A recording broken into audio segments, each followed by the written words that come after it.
আসসালামু আলাইকুম, welcome to my YouTube channel BD repair pro.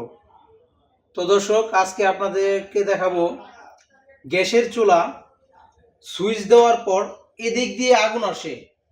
তো এটা সবসময় এদিক দিয়ে আগুন আসে, আগুনটা ধরে দিয়ে আবার কিন্তু বন্ধ হয়ে যায়। তো এটা কন্টিনিউ ধরে থাকে। তো কন্টিনিউ ধরে থাকার কারণ কি, আমরা আজকে আপনাদেরকে এটা দেখাবো। তো আমরা একটা সুইচ দিয়ে এখন দেখাচ্ছি। তো দেখতে পাচ্ছেন এটা কিন্তু নিচ থেকে আগুনটা ধরে আছে, নিভতেছে না।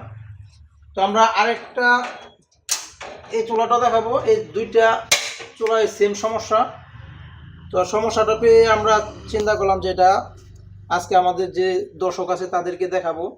তো দেখতে পাচ্ছেন এটাও কিন্তু নিচ্ছে না।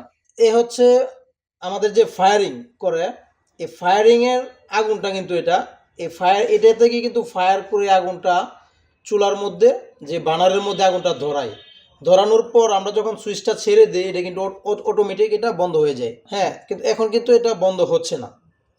তো দেখতেই পাচ্ছেন।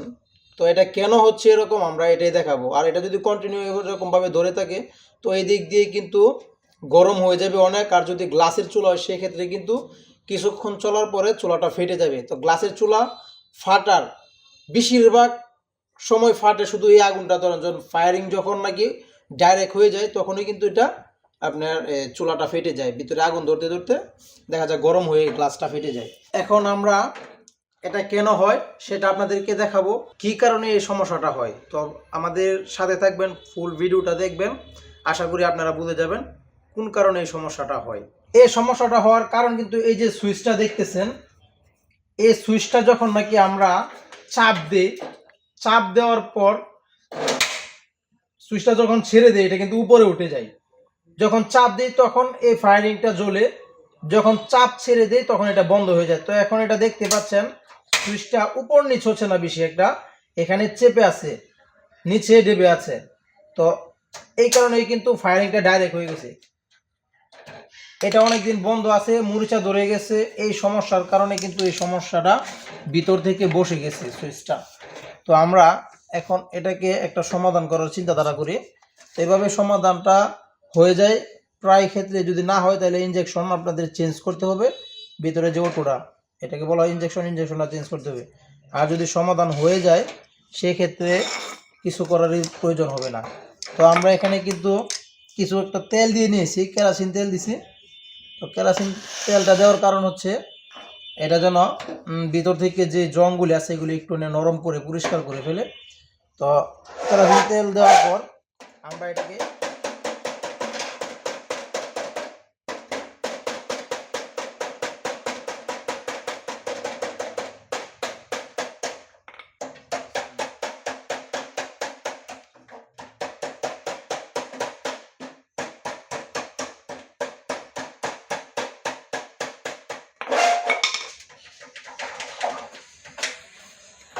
এবং এখানে কিছু কম্প্রেসার অয়েল দিয়েছি।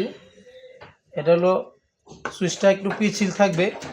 কেরোসিন তেল দিয়ে রাখলে কিন্তু এটা যেখানে যাবে সেখানে আটকে থাকবে। তো পিছিল তেল ধরেন কম্প্রেসারের তেল আছে, সেলাই মেশিনে যেসব তেল দেয় এগুলি হচ্ছে ভালো। তারপর না হয় আপনার নারকেল তেল, এগুলি ব্যবহার করতে পারেন। ঠিক আছে, তা আমরা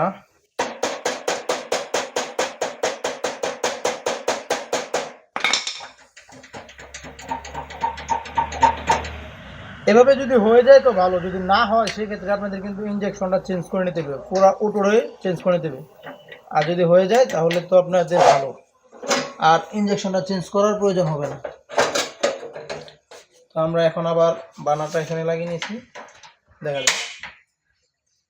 তো দেখতে পাচ্ছেন এখন কিন্তু আর ফায়ারিংটা কিন্তু এখন কিন্তু এটা কিন্তু বন্ধ হয়ে গেছে।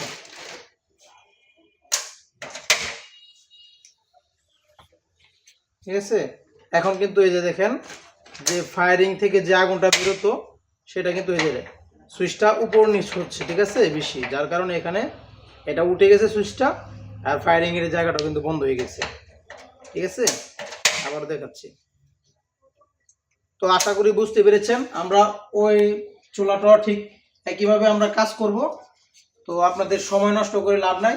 ঠিক এভাবে আপনাদেরকে যদি ফায়ারিং ডাইরেক্ট হয়ে থাকে তো সেটা ঠিক করতে হবে। আর যেটা না উঠবে সেটা আপনাদের ভিতর থেকে ওটা চেঞ্জ করে নিতে হবে।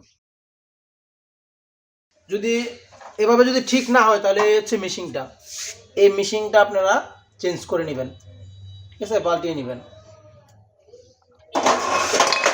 আশা করি সবাই বুঝতে পেরেছেন। তো এই ছিল আমাদের আজকের ভিডিও। আপনারা অবশ্যই আমাদের সাথে থাকবেন, নতুন নতুন কোনো ভিডিও নিয়ে আপনাদের সাথে অবশ্যই